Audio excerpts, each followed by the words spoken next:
ஏற்றுக்கொள்ள மறுக்கிறது இது இயக்குனர் சிகரம் என்பது அது இவர் மட்டும்தான், வேறு யாரும் கிடையாது. இருக்கலாம், அதாவது தமிழ் மக்களேன்னு சொல்லிட்டு வணக்கம் போடுற அந்த வணக்கத்தை இனி யார் சொல்ல போகிறான்னு தெரியல. அந்த குரல் மட்டும்தான் கேட்க முடியும்.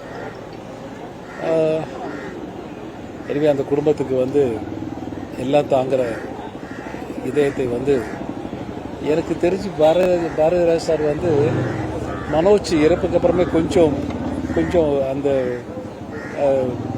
மனநிலை மனம் உடைஞ்சதா இருந்தாருன்னு நினைக்கிறேன். ஐ திங்க் ஸோ அதனால தான் நான் பார்க்கறது கூட அவரை அவாய்ட் பண்ணேன். ஸோ நான் நல்ல என்னில் மூத்தவர், எனக்கு நிறைய அட்வைஸ் கொடுப்பாரு. மனோஜ் கூட நான் நிறைய ஆக்ட் பண்ணியிருக்கேன். இவர் கூட நடிக்க வேண்டியது அது அன்ஃபார்ச்சுனேட் நடிக்க முடியாமல் போயிடுச்சு. ஸோ அதனால் இது நமக்கு ஒரு நாள் வேதனை, அந்த குடும்பத்தாருக்கு தான் வாழ்நாள் முழுக்க வேதனையாக இருக்கும். அதனால் எதையும் தாங்குகிற எல்லாம் வல்ல அந்த இறைவன் அந்த பலத்தை அவங்களுக்கு கொடுக்கணும்னு வேண்டிக்கிறேன்.